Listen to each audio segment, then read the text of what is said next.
నమస్కారం గురుగారు. ఎలా ఉన్నారు? చాలా బాగున్నానమ్మా. భగవంతుడి దయ వల్ల. మీరెలా ఉన్నారు? బాగున్నాం గురుగారు. ఈరోజైతే మనము Shri Gayatri tours and travels వారి 2026 గెట్ టుగెదర్ మీట్‌లో అయితే కలవడం జరిగింది కదా గురుగారు. మీరిక్కడికి విచ్చేయడం జరిగింది. అందరూ కూడా మిమ్మల్ని కలిసినందుకు చాలా సంతోషపడుతున్నారు. అసలు Shri Gayatri tours and travels వారితో మీకున్నటువంటి అనుబంధం ఎటువంటిది? యాక్చువల్‌గా అమ్మా, నేను మన ఇండియా నుంచి ఫస్ట్ టైం నేను ఉత్తరాఖండ్ నుంచి మానస సరోవర యాత్ర చేశాను. ఇండియా నుంచి. మనకి త్వరలో కూడా ఆ యాత్ర కూడా ప్రారంభమవుతుంది. అంటే ఎలా అంటే వాళ్ళ గాయత్రి గారు నాకు ఫాలోవర్ అనమాట.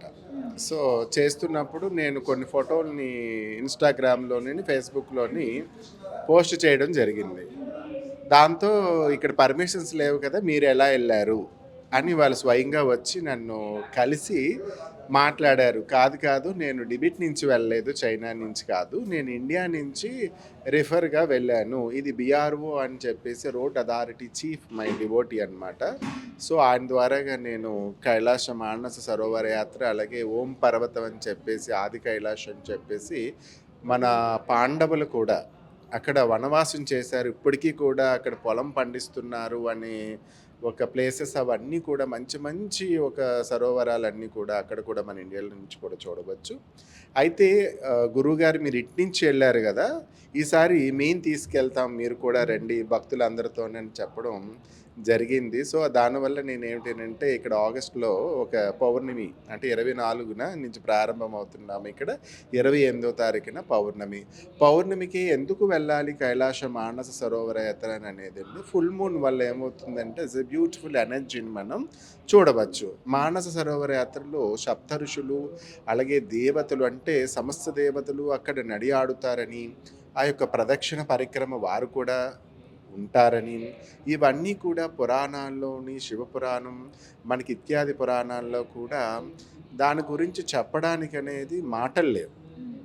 సో, అల్టిమేట్‌గా చెప్పాలి అనంటే పార్వతీ పరమేశ్వరులు అక్కడ కొలువు తీరి ఉన్నారని చెప్పేసి భక్తుల యొక్క ప్రగాఢమైనటువంటి నమ్మకం. ఆ నమ్మకం కాదు, అసలు ఉన్నారు. చూసే వాళ్ళ కళ్ళు దైవత్వంతో నిండిపోయిన వాళ్ళకి మై ఎక్స్‌పీరియన్స్ ఏంటంటే, నేను వెళ్ళినప్పుడు సాక్షాత్తు పార్వతీ పరమేశ్వరుడిని నేను దర్శించినప్పుడు నా కన్నింట ఆనంద బాష్పాలు అనేది వచ్చేసి నేను చాలా ఒక 15 నిమిషాలు ఆగకుండా నాకు ఏడుపొచ్చేసింది. దాంతో నాతో వచ్చిన డివోటీస్ వాళ్ళందరూ కూడా గురువుగారు ఏడుస్తున్నారు, ఏమైందనంటే ఇలా ఇలా చెప్పడం వాళ్ళ ఎక్స్‌పీరియన్స్‌తో వాళ్ళు కూడా అందరూ ఏడటంతో ఏంటంటే, లైఫ్‌లో ఇంక చాలు. ఇంక జీవితంలో ఒక్కసారి ఇక్కడికి వచ్చి దర్శిస్తేనే మన లైఫ్ అనేది పునీతం అయిపోతుందని చెప్పేసి ఆ రోజు అక్కడ చెప్పడం జరిగిందనమాట.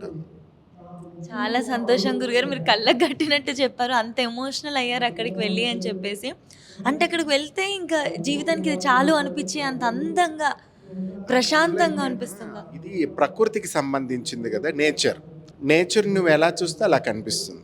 అంతేనా? అవును. పార్వతీ పరమేశ్వరులు ఒక ఒక ఎత్తైనటువంటి శిఖరం మీద కూర్చొని చూస్తే అది మనం విజువల్స్‌కి ఎలా ఉంటుందది? దాని ఎదురుగా నంది హిల్స్ అని ఉంటుంది.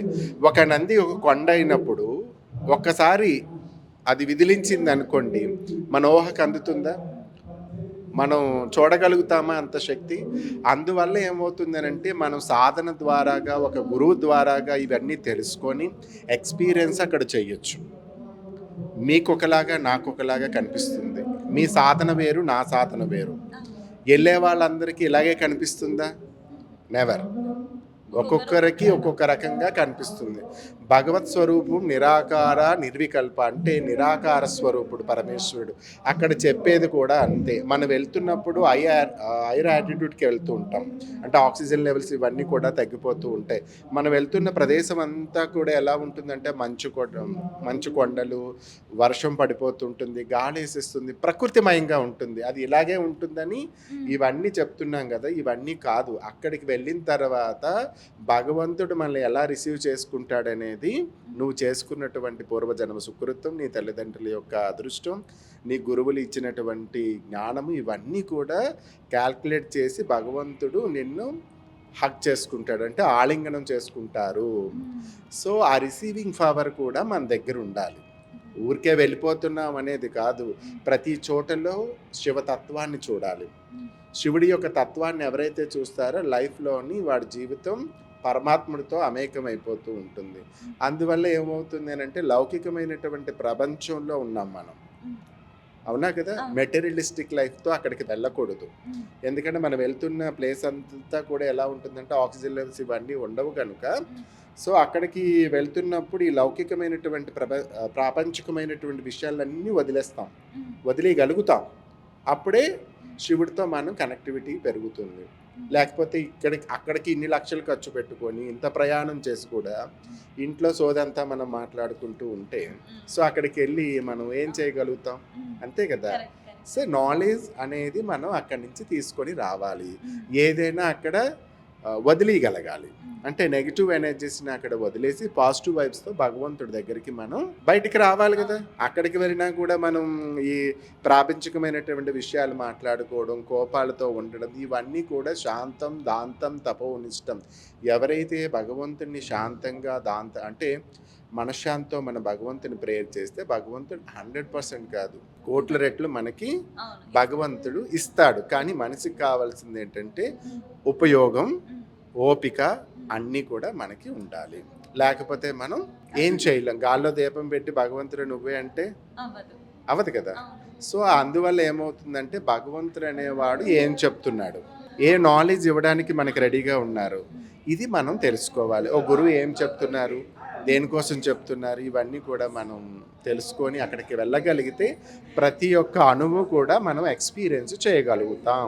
ఇది 100%. ఎందుకంటే నాకు పార్వతీ పరమేశ్వరుడు దర్శనం అక్కడ జరిగింది. కలియుగంలోనంట ఎన్నో యుగాల్లో యజ్ఞయాగాదులు కృతములు చేస్తేనే భగవంతుడు దర్శనం అయ్యేది. కలియుగంలో భగవంతుడే చెప్పాడు ఓం నమ శివాయ అని మనం ఒక్కసారి అంటే భగవంతుడు మనతో 11 సార్లు అనడానికి రెడీగా ఉంటాడు. కానీ మనం కలియుగంలో అంటే ఎవరైతే జపాన్ని అంటే నామాన్ని పట్టుకుంటారో వాళ్ళకి భగవంతుడి యొక్క అనుగ్రహం పరిపూర్ణంగా ఉండడంతో పాటు వాడికి యజ్ఞం చేసేటటువంటి ఫలితాన్ని ఇస్తాడట. యజ్ఞయాగాదుల కృతులు చేయవసరం లేదు. నామం పట్టుకున్న వాడికి యజ్ఞం చేసుకునే ఫలితం వస్తుంది. కానీ ఈ నామం పట్టుకోవాలి అని అంటే వాడికి మాయ, సంసారం అనే మాయ, ఉద్యోగం అనే మాయ, టైం లేదు, అది లేదు, ఇది లేదు అని అంటారు. ఎవరైతే నామం పట్టుకుంటారో వాళ్ళకి ఈశ్వరు యొక్క అనుగ్రహం పరిపూర్ణంగా దొరుకుతుంది. యూనివర్సల్ ఎనర్జీ ఎవరిదైనా ఉంది అని అంటే అది పార్వతీ పరమేశ్వరులు అనేది చెప్పగలుగుతాం. మీరు ఏ పురాణాల్లోనూ కానీ ఏదైనా కూడా like and foreigners also Shiva శబ్దం ఈజ్ వెరీ బ్యూటిఫుల్ ఎనర్జీని మనకి ఇవ్వగలుగుతుంది. వేరే ఏ మంత్రం ఇవ్వదు. అన్ని స్లీపింగ్ మంత్రాలు లాంటివే. నిజంగా చెప్పాలంటే శివ, రుద్ర ఇవన్నిటప్పుడే మన బాడీలో కూడా ఒక తెలియలేనటువంటి ఎనర్జీని తీసుకొస్తూ ఉంటుంది. సో అది మనం రిసీవ్ చేసుకునే శక్తి కూడా మనకి ఉండాలి. మానసరోవరం అనే యాత్ర అనేది అది. సో ఇప్పుడు ఈ సంవత్సరం నుంచి ప్రారంభమవుతుంది కాబట్టి ఇది అశ్వావసు నమస్సరంగా అక్కడ చెప్పబడుతుంది. ఈ సంవత్సరం కనుక మన మానసరోవర యాత్ర చేయగలిగితే 12 సంవత్సరాలు చేసేటటువంటి యోగ్యతని మనకి ఇస్తారు. మనకి ఇక్కడ పుష్కరాలు ఎలాగో అక్కడ వాళ్ళకి పుష్కరాలు అన్నమాట, డిబిట్ వాళ్ళకి. సో భక్తి అనేక రకమైనటువంటి మార్గాలు, అవకాశం ఉంది కదా, డబ్బు ఉంది కదా అని అంటే కాదు. ఆయన అనుగ్రహం, ఆయన పర్మిషన్స్ మనకు ఉంటేనే కనుక ఏ యాత్రకైనా మనం వెళ్ళగలుగుతాం.